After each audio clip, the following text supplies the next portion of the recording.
다윗이 죽었습니다. 안타까운 일입니다. 하지만 그는 재산이 많았고 지위가 높았으며 마음껏 권력을 누렸습니다. 이러면 안 되는가요? 여러분 어떻게 생각하세요? 이러면 타락한 겁니까? 다윗은 하나님을 잘 섬기면서도 그가 인간이 누릴 수 있는 최고의 복을 다 누렸습니다. 독일 속담에 끝이 좋으면 다 좋다, 이게 독일 속담입니다. 시작은 반이지만 끝은 전부다, 이렇게 이야기합니다. 어떤 사람이 진짜 어떤 사람인지 알려면 끝을 보면 그 사람의 진짜 내면을 볼 수 있습니다. 중국인들 중에서 가장 뛰어난 중국인들을 그룹을 이야기할 때 객가인이라는 사람들이 있어요. 객가인들은 원래는 황하강 북쪽에 살던 사람들인데 5호 16국이라고 했던 혼란스러웠던 중국 시대에 서진이란 나라가 자꾸 와서 전쟁을 하는 통에 그들이 아래쪽으로 내려옵니다. 광둥성, 푸젠성, 장치성, 잘 모르시겠죠? 이 홍콩과 마카오가 있는 쪽이 광둥성입니다. 그래서 이 홍콩, 마카오가 있는 남쪽으로 내려옵니다. 그리고 내려왔던 그들이 객가인들이 어디로 가냐면 동남아시아하고 전 세계로 퍼지게 되는데 지금 현재 객가인들은 한 8천만 명 정도 된다고 합니다. 이들 중에서는 뛰어난 중국인들이 많이 나왔어요. 대표적인 사람이 수논, 그다음에 등소평 이런 사람, 그다음에 싱가포르에 그걸 만들었던 리카뉴 이런 사람들이 이 객가인들인데 이들이 자기 자녀들에게 후손들에게 항상 가르쳐주는 독특한 한 가지가 있습니다. 그게 뭐냐면 매듭 묶는 법을 가르쳐준대요. 우리는 일반적으로 매듭은 두 가지로밖에 잘 안 묶습니다. 어떻게 해요? 일자로 이렇게 한쪽으로 딱 몰아서 묶는 거나 나비 모양으로 양쪽으로 이렇게 매듭을 묶는 끈 묶을 때 쓰는 거 두 가지가 대부분이고 보이스카웃이나 걸스카웃 가면 또 이렇게 묶는 걸 또 배우죠. 매듭 묶는 것을. 하지만 대부분 우리는 거기 출신 아니니까 두 가지만 주로 익숙합니다. 근데 이 객가인들은 자녀에게 300가지 정도 되는 묶는 법, 매듭 묶는 법을 어려서부터 계속 훈련을 시킨대요. 300가지 정도. 근데 이 매듭 묶는 법을 배운다는 게 어떤 의미냐? 이게 끝을 맺는다는 것을 의미합니다. 객가인들은 뭘 하냐면 어떤 일을 하든지 끝 마무리를 짓는 것을 잘 한다고 합니다. 어떤 일을 하든지 성공할 수 있고 실패할 수 있습니다. 근데 중요한 게 뭐냐면 성공하든 실패하든 마무리를 잘 짓는 게 중요합니다. 마무리를 지어야 그 다음 일을 잘 준비할 수 있습니다. 예를 들어 실패했다고 하면 실패에 대해서 어떻게 해야 돼요?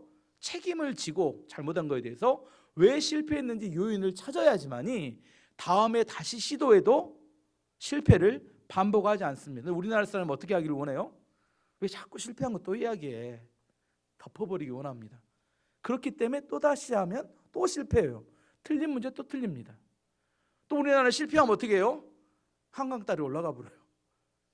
책임을 지고 감수를 해. 자기가 잘못한 일에 대해서 감수를 해야 되는데 자살하는 걸로 끝내버리려고 합니다. 그러면 마무리를 짓지 못하는 겁니다. 성공도 마찬가지입니다. 성공했어요. 그러면 성공한 이유를 알면 그 다음에 더 보완하면 더 크게 성공할 수 있잖아요. 근데 그렇지 않게 된다는 거예요. 우리나라 사람들이 좋아하는 건 뭐예요? 좋은 게 좋은 거 아니냐. 좋은 게 좋은 거 아니냐. 자기가 실패한 것을 다른 사람 탓합니다. 처갓집이 안 도와줘서 이렇게 이야기한다든지, 아니면 정부가 문제가 있어서 정부 정책에 대해서 문제를 삼는다든지, 본인이 실패했는데 다른 사람 탓을 합니다. 이 사람은 절대로 실패에서 벗어나기 어려운 사람입니다. 왜요? 다른 사람에게 문제가 있는 게 아니라 내 자신의 분명히 문제가 있음에도 불구하고 그걸 수정하지 않기 때문입니다. 성공도 마찬가지입니다. 성공을 했어요. 성공을 했는데 성공 요인을 모르는 사람은 왜 성공했냐면 운이 좋아서 성공한 겁니다. 성공했어도 이 다음에는 더 큰 실패가 기다리고 있어요. 마무리를 짓지 못한다는 것은 내 안에 성공이든 실패든 그 인생에서는 그 다음이 없다는 이야기가 똑같습니다. 오늘 본문은 다윗이 죽는 장면이 나와요. 다윗이 어떻게 그 인생을 마무리하는 것을 보면서 우리도 어떻게 마무리해야 하는 것을 배울 수 있는 지혜를 얻기를 원합니다. 두 가지인데요. 첫 번째는 다윗은 드림을 통해서 마무리를 했습니다. 자기가 하나님께 은혜 받았던 전 재산을 다 성전 건축에 헌신하고 끝을 내요. 두 번째는 기도함으로 끝을 냅니다. 기도함으로 감사 기도하는 장면이 나온 것이 그의 인생의 두 가지 끝입니다. 드렸어요. 그 다음에 뭐예요? 기도했습니다. 근데 이게 참 드리는 것은 지혜로운 것 같아요. 죽으면 끝이에요. 이 땅에 뭐 갖고 있어봤자 죽으면 이유는 아무런 의미가 없어요. 차라리 하나님께 드리고 죽는 게 더 아름답지 않았을까요? 제 생각에는 다윗이 참 지혜롭게 살았다는 생각을 합니다. 근데 곧 죽어요. 왕도 물려주고. 그럼 그거 갖고 있는다고 해서 더 이름이 나는 게 아니었습니다. 하나씩 살펴보면 하나님께 주신 모든 것을 자신의 사명에 헌신했습니다. 1절부터 9절까지 다윗이 자기의 간증하는 내용이 나옵니다. 1절을 보면 이렇게 기록되어 있습니다. 1절을 보면 다윗이 모여있는 모든 이스라엘 백성에게 말했습니다. 하나님께서 내 아들 솔로몬을 선택하셨습니다. 솔로몬은 아직 젊고 배울 것도 다 배우지 못했습니다. 그러나 이 일은 중요합니다. 이 일은 성전 건축을 말하는 겁니다. 왜냐하면 이 성전은 인간을 위한 집이 아니라 하나님을 위한 집이기 때문입니다. 자기 간증 시작에 지금 성전 건축은 하나님 주신 사명이라는 사실에 대해서 분명히 못 박아 이야기합니다. 이 성전을 건축하는 것은 사람을 위한 집이 아니라 하나님을 위한 집이기 때문에 이것은 내 평생의 사명이다 하고 그의 사명을 먼저 이야기합니다. 그래서 자기는 이 사명을 위해서 어떻게 했느냐, 2절에 나오면 2절 상반절에 보면 나는 모든 힘을 다해 하나님의 성전을 짓는 일을 준비했습니다. 다윗은 이 성전 짓는 것을 대충 하지 않았다고 이야기합니다. 자기가 할 수 있는 최선을 다해서 다 했다고 이야기합니다. 하나님께 나아갈 때 남는 시간을 드리려고 해서는 안 된다는 거예요. 남는 것을 드리는 것도 맞지 않습니다. 사무엘하 2장 13절 하반절에는 이렇게 이야기합니다. 나를 존중히 여기는 자를 내가 존중히 여기고 나를 멸시하는 자를 내가 경멸하리라. 말씀 안 나온가요? 말씀이 안 나오네요.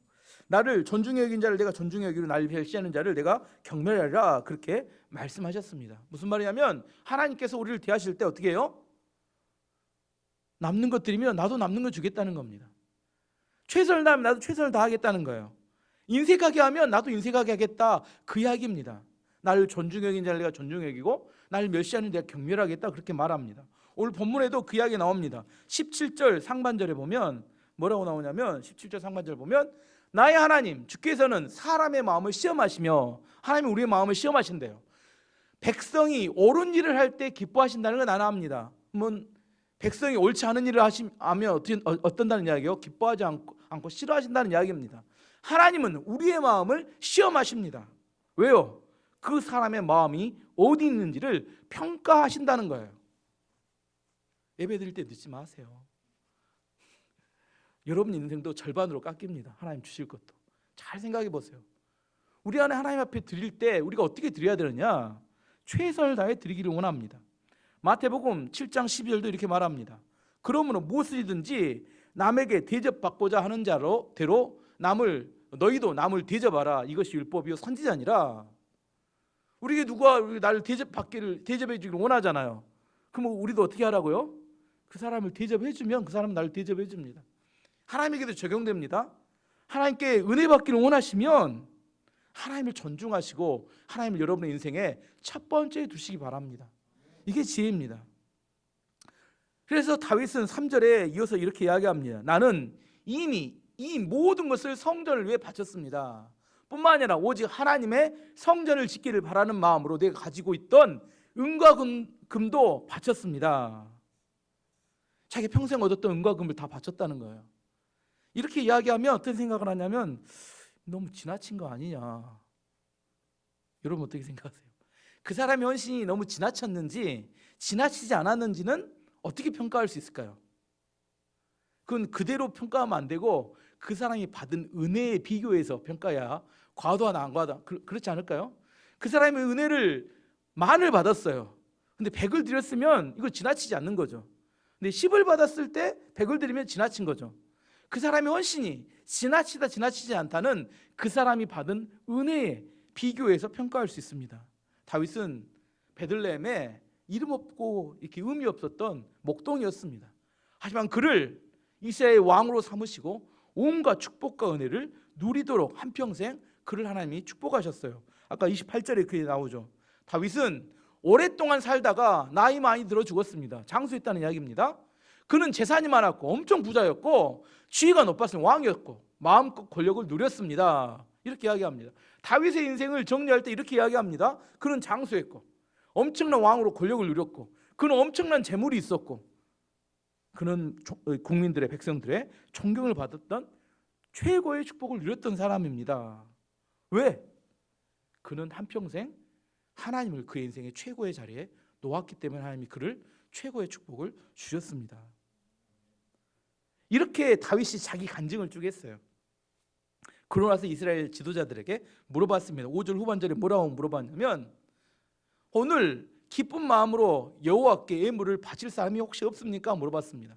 자기는 자신의 것들을 다 드리고 난 다음에 이스라엘 백성들의 지도자들에게 물어봤습니다. 혹시 여러분 중에서도 하나님께 바칠 것이 있는 사람이 있습니까? 다윗의 간증에 감동했던 이스라엘 지도자들이 기쁨으로 성전 건축에 헌금에 동참합니다. 6절에 보면 그러자 각 가문의 지도자와 이스라엘의 각 지파의 지도자와 천부장과 백부장과 왕의 일을 맡아 하는 지도자들이 값진 것을 바쳤습니다. 이렇게 이야기합니다. 우리 교회도 이렇게 12년 됐는데 한 번도 작정헌금 해보지 않았는데 교회 이전할 때 딱 한 번 했습니다. 제 생각은 이랬습니다. 교회는 11조와 감사헌금 주정헌금 하면 그것으로 교회를 운영할 충분한 이렇게 돈이 된다고 저는 생각합니다. 그래서 저는 작정헌금 안 하려다가 이런 생각을 했어요. 교회 건축은 평생 가에 몇 번 안 합니다. 제가 직접 건축에 동참했던 것은 우리 교회 이전할 때가 처음이었어요. 저는. 그러면 그 교회 건축은 우리가 하나님께 복받을 수 있는 드림으로 기회가 될 수 있겠다고 생각해서 딱 한 번 작정헌금 했습니다. 그리고 종이 나눠주고 집에 가서 마음이 되시면 이렇게 적어오라겠지 막 강제로 하지 않았습니다. 안 하셔도 아무 상관없습니다. 내가 믿음이 돼서 드릴 만한 믿음이 되신 분은 하시는 거고 아니면 안 해도 됩니다. 이것은 억지로 할 일이 아닙니다. 다윗이 이스라엘의 지도자들에게 이야기한 겁니다. 나는 하나님께 드렸지만 여러분의 마음에 감동이 되시면 믿음의 분량만큼 하시기 바랍니다 했는데 그들이 다윗의 간증을 듣고 감동이 돼서 기쁨으로 그 헌금에 동참합니다. 헌금과 헌신할 때는 절대로 뭐 하면 안 돼요? 억지로 해서는 안 됩니다. 그래서 어떤 사람의 헌신과 어떤 사람들의 헌금이 이 진짜인지 가짜인지를 구분하는 두 가지 시금석이 있습니다. 이게 진짜인가 가짜인가 하기 싫은데 내 체면이 있어서 억지로 이렇게 구색을 맞추며 이거 하나님 기뻐하지 않으세요. 뭐 그게 진짜인지 가짜인지를 구분하는 두 가지 시금석은 첫 번째는 기쁨입니다. 기쁨이 있어야 돼요. 오늘 9절 말씀 보면 지도자들은 기쁜 마음으로 여호와께 예물을 바쳤습니다. 그들이 한결같이 기쁜 마음으로 여호와께 바쳤으므로 백성도 기뻐했고 다윗도 기뻐했습니다. 헌금이나 헌신이 억지로 되는 것은 하나님께 복을 받지 못합니다. 마가복음 14장을 보면 나사로의 여동생이 있던 마리아가 예수님의 머리에 300데나리온이 되는 이 향유 옥합을 깨뜨려서 섬기는 장면이 나옵니다. 마가복음 14장 3절을 보면 안 나온가요? 예수께서 베다니 나병 환자 시몬의 집에 식사하실 때 한 여자가 매우 값진 향유 곧 순전한 나드 한 옥합을 가지고 와서 그 옥합을 깨뜨려 예수의 머리에 부으니 이 나드란 인도산 향유를 말합니다. 매우 값비싼 것으로 300데나리온 보통은 그 1데나리온이 하루 품삯이라 한 1년 연봉치 정도 된다면 우리나라로 말하면 최소한 3천만 원 정도 되는 비싼 것이었습니다. 그래서 이걸 깨뜨려 가지고 예수님 머리에 부어버렸어요.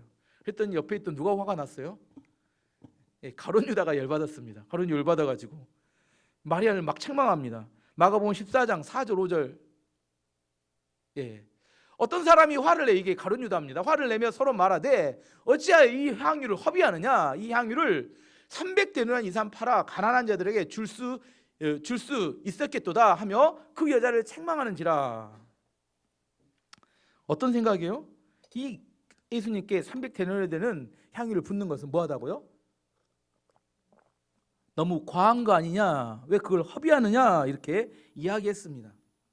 제가 이야기했죠. 그것이 과하다 과하지 않다는 무엇과 비교를 해야 된다고요? 그 사람이 받은 은혜와 비교를 해야 된다겠죠. 은혜와. 지금 마리아가 어떤 은혜를 받았어요? 죽은 지 사흘이나 됐던 오빠 나사로를 예수님이 살려줬습니다. 아마 마리아 입장에서 보면 300데나리온이 아니라 더 큰 것도 가지고 있었다면 아마 예수님께 부어서 드렸을 거라고 저는 생각합니다. 더 귀한 것도. 근데 교회에서도 다른 사람의 헌신을 보면서 꼭 가룟 유다처럼 책망하고 비난하는 사람들이 있습니다. 너무 지나친 거 아니냐. 그렇게 많은 시간을 드리고 그렇게 많은 물질을 드리고 그게 올바른 신앙이 아니다. 너 앞으로 어떻게 살려고 하느냐. 이렇게 말하는 사람들도 있다는 겁니다. 하지만 할 수만 있으면 내가 이해가 되지 않는 헌신과 헌금을 하는 사람들에 대해서는 가능하면 말을 안 하는 게 좋습니다. 그리고 가능하면 박수만 쳐주세요. 내가 못 하더라도 그 사람이 그만한 이유가 있을 거라고 생각하시면 될 것 같아요. 더 많은 은혜를 받은 사람은 더 많이 드릴 수 있는 겁니다. 다른 예로 하나 들어보면 지나치다 이런 예를 한번 세상과 비교해 보겠습니다. 시간의 헌신. 요즘 집집마다 게임 중독에 빠진 애들 한 명씩 있습니다. 하루 종일 게임만 해요. 지나친 거 아닙니까? 또 어떤 분들은 하루 종일 드라마만 봅니다. 유튜브로 드라마만 보시는 분들이 있어요. 너무 지나친 거 아닙니까? 그러면 좀 교회 안에 몇 명 정도는 하루 종일 예배 드리고 찬양하고 말씀 보는 사람 좀 있어도 문제 안 되는 거 아닌가요? 세상의 일들은 그렇게 지나치게 빠져 사는 사람이 많은데 왜 교회에서 그렇게 하면 너무 지나치다고 안 된다고 말하는지 저는 이해가 안 될 때가 있습니다. 다른 예를 교회 건물 한번 예를 들어 저도 교회 교인 수는 적은데 큰 교회 건물 예배당 짓는 거 저는 찬성하지 않습니다. 하지만 세상에는 도박하기 위해서 엄청나게 큰 카지노를 짓습니다. 라스베이거스 가면 한 도시가 도박의 도시예요. 서울에 가면 부비부비 하기 위해서 나이트클럽, 엄청 큰 나이트클럽 많이 지어놨어요. 버닝썬 보셨죠? 승리 나온 엄청나게 큰 나이트클럽 지어놓습니다. 너무 지나친 거 아닌가요? 근데 하나님을 위해서 교회 다양한 사역을 위해서 몇 개 교회가 크게 짓는 것이 그렇게 지나친가요? 저는 그렇게 보는 시각이 문제가 있다고 생각합니다. 세상의 향락과 쾌락과 방탕을 위해서는 엄청난 돈을 쓰는데 교회에 큰 건물 짓는 것 몇 개 짓는다고 해서 그게 지나치다고 생각하면 약간 시각이 틀렸다고 생각합니다.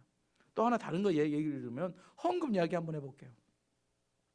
버닝썬 나이트클럽에 제가 봤더니 하루 이렇게 술값으로 5천만 원짜리 양주 세트, 1억짜리 양주 세트가 있는 거지. 이렇게 막 이렇게 호박 뭐 이렇게 싣고 가는 거 봤습니다.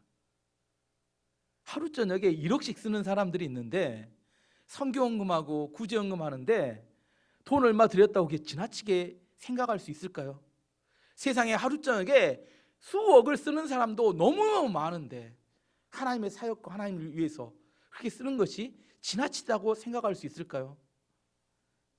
제가 이야기하는 것은 지나치다고 이야기하는 사람들에 대해서 그 기준이 뭔가에 대해서 이야기하고 있는 겁니다.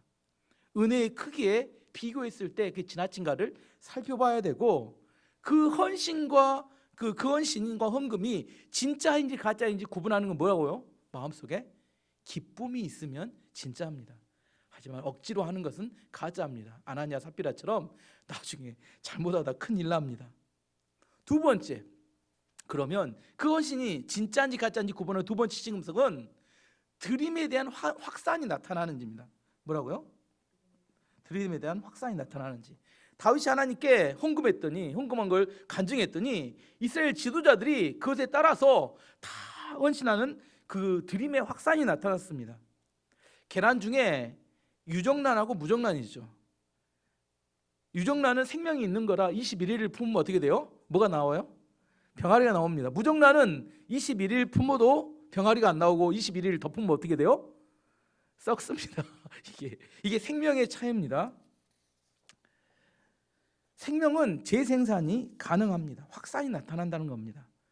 내가 진짜 예배자면 또 다른 예배자를 세울 수 있습니다. 내가 기도하는 사람이면 또 다른 기도하는 사람을 세울 수 있습니다. 내 안에 진짜 예수 생명이 있으면 다른 사람을 구원시킬 수 있습니다. 이게 생명의 특징 중에 확산성이라는 게 있습니다.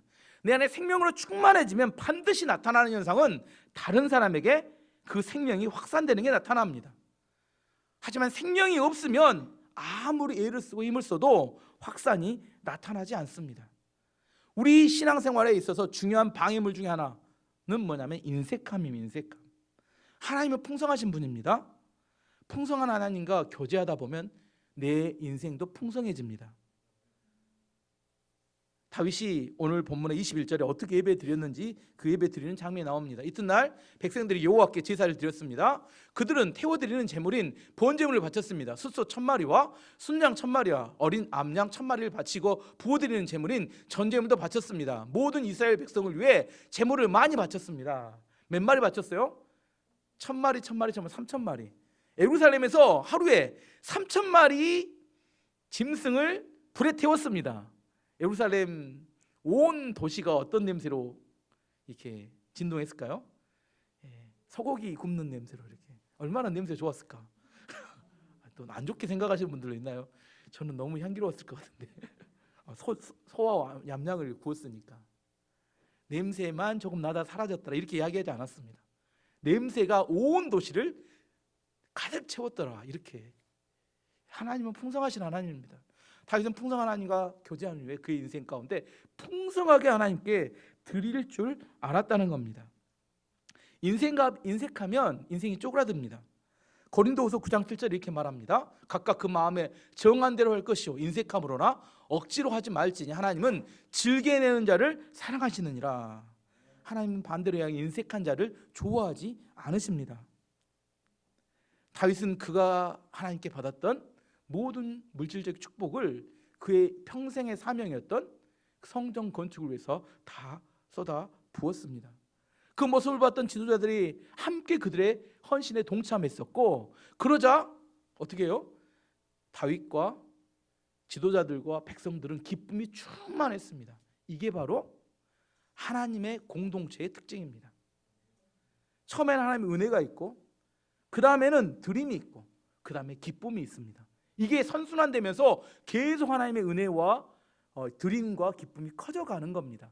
처음에는 작아요. 이게 처음에는 은혜와 드림과 기쁨이 작습니다. 이게 점점점 커져가며 사이클이 커지면서 드리는 양이 나중에 그 솔로몬이 성전 짓고 나서 드리는 그걸 보면 얼마를 지나면 숫소 12만 마리를 드립니다. 이게 1000마리 단위가 아니라 10만 마리, 20만 마리를 드려버려요. 이렇게 하루에 막 다 잡아서 드립니다. 이게 사이클이 커집니다. 여러분의 인생 가운데 그런 축복과 은혜가 있기를 원합니다. 다윗의 마지막은 드림으로 마무리가 됐습니다. 두 번째는 다윗의 감사 기도입니다.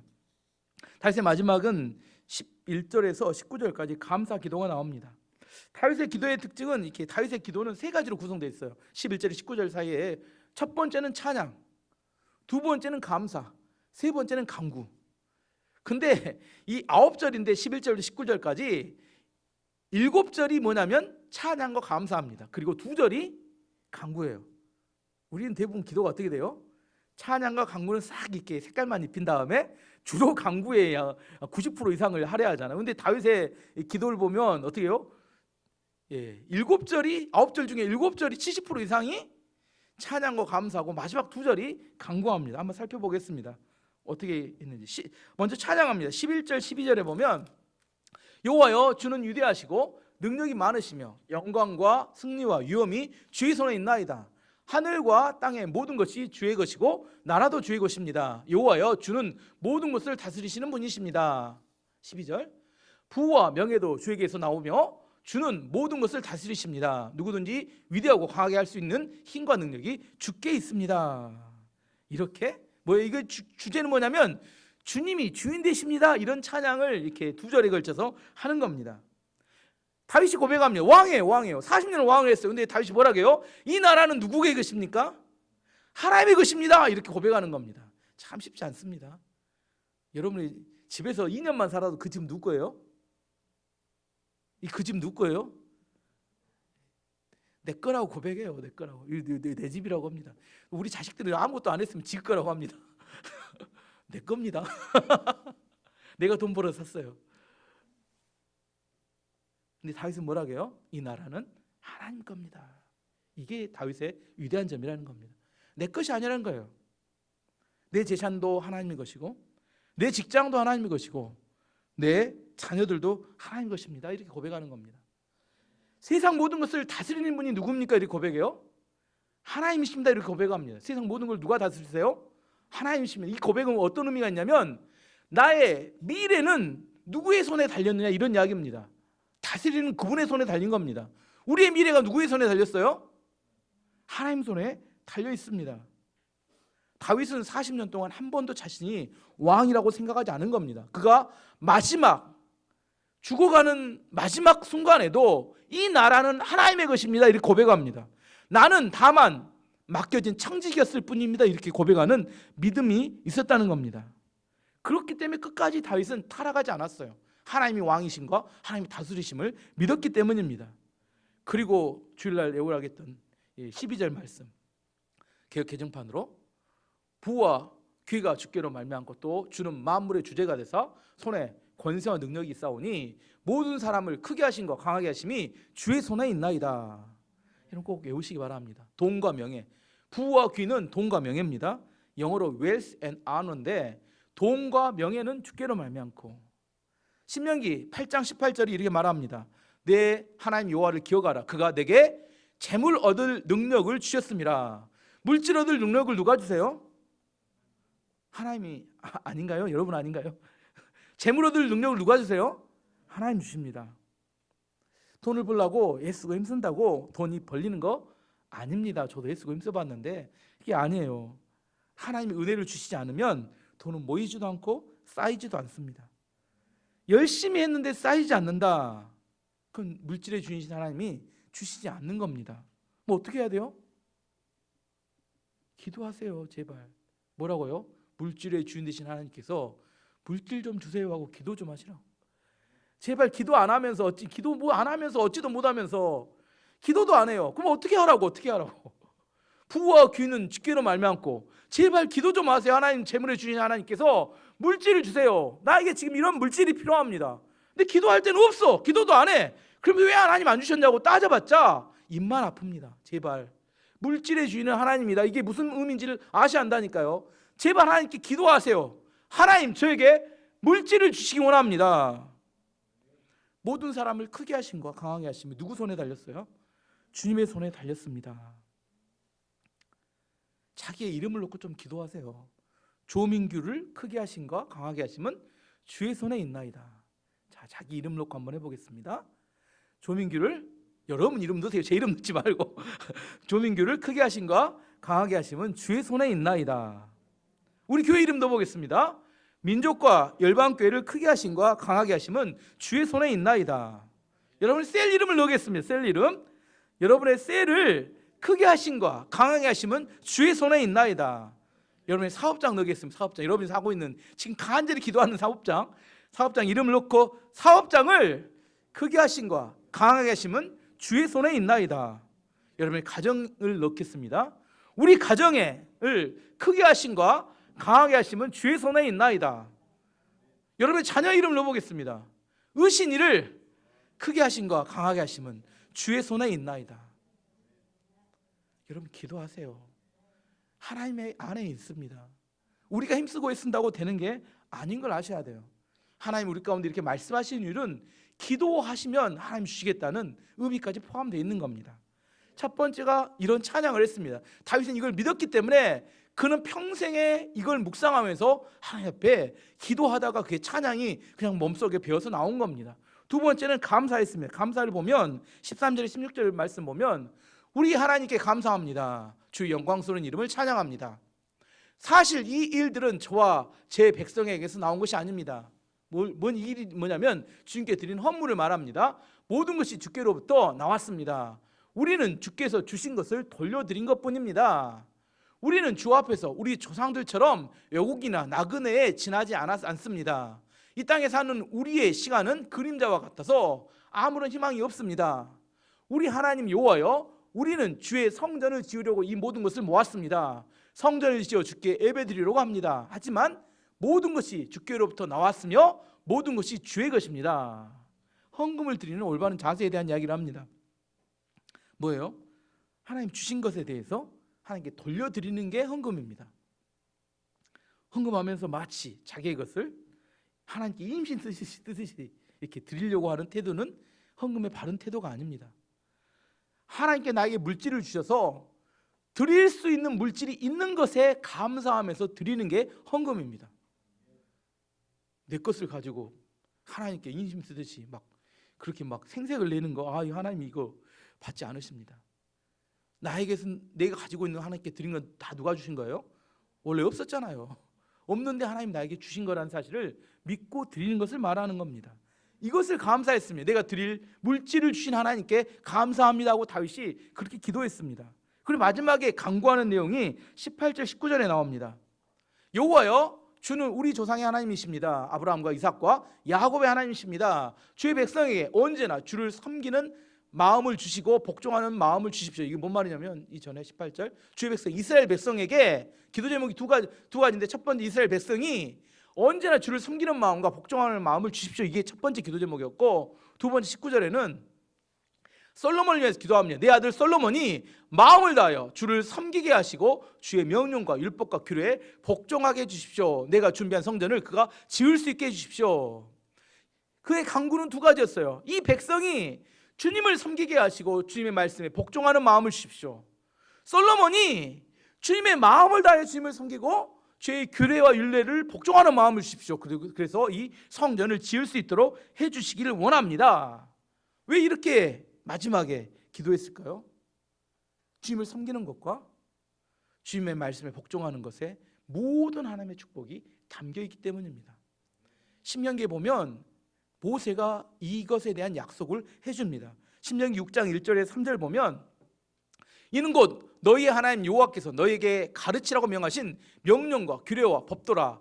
너희가 건너가서 차지할 땅에서 행할 것이니 너는 너와 내 아들과 내 손자들이 평생에 내 하나님 여호와를 경외하며, 첫 번째 하나님을 경외하며 내가 너희에게 명한 그 모든 규례와 명령을 지키게 하기 위한 것이며, 이 명령과 규례를 지키면 또 내 나를 장구하게 하기 위한 것이라. 그러면 3절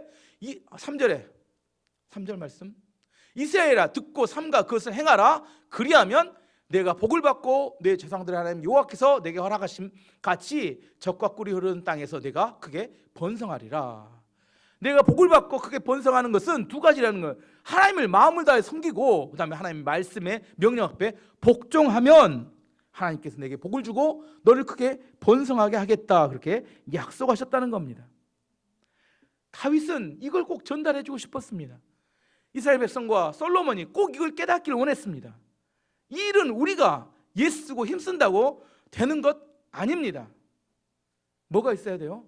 하나님의 복이 있어야 합니다. 저는 여러분의 하는 일에 하나님의 복이 임하기를 원합니다. 저는 여러분이 하나님의 복 받는 자가 되기를 간절히 원합니다. 여러분 지금 여러분 해결해야 될 당면한 문제들이 있잖아요. 제발 하나님의 복이 임하기를 기도하시기 바랍니다. 여러분 힘으로 그 문제 풀 수 없어요. 저는 확신합니다. 우리 인생은 우리 힘으로 풀 수 있는 문제가 아닙니다. 하나님의 복이 임하면 그 문제가 해결돼요. 내 힘으로 되는 게 아니에요. 여러분 한번 생각해 보세요. 여러분 인생 여러분의 힘으로 해결되어 왔는지, 아니면 하나님이 복을 주셔서 하나님이 해결해 주셨는지. 여러분이 힘쓴 거 대부분 잘 안 됩니다. 근데 내가 힘쓰지 않았고 하나님께 맡겼을 때 그렇게 이루어진 게 훨씬 많습니다. 오히려 힘을 빼고 하나님 말씀 내가 복종하고 있을 때 하나님께서 그 문제들을 해결해 주시는 것이 훨씬 더 많기 때문입니다. 다윗의 마지막 모습은 두 가지였습니다. 첫 번째는 드림이었고 두 번째는 기도였습니다. 여러분도 언젠가는 마지막이 됩니다. 우리 어린아이들한테 미안한 이야기지만 언젠가 죽는 날을 안 글까요? 저는 매주 이렇게 환자분들이 돌아가시는데 죽는 날이 언젠가는 옵니다. 마지막으로 어떻게 마무리해야 정말 잘 마무리했을까 한번 생각해 봤습니다. 어떻게 해야 돼요? 드림이 있고 감사의 기도가 있다면 정말 그 인생은 잘 산 인생이 될 수 있습니다. 다윗은 정말 멋진 마무리를 했어요. 돈 하다가 죽을 때까지 돈 하다가 죽지 마시고, 여러분 인생 가운데 하나님 주신 은혜를 붙들고 드림이 있고 감사의 기도가 있어서 하나님께 축복되고, 그 축복을 통하여 많은 지도자를 살아남은 사람들과 후손들에게 믿음의 전수와 사명의 전수가 있는 그런 멋진 인생의 마무리가 되기를 축원합니다.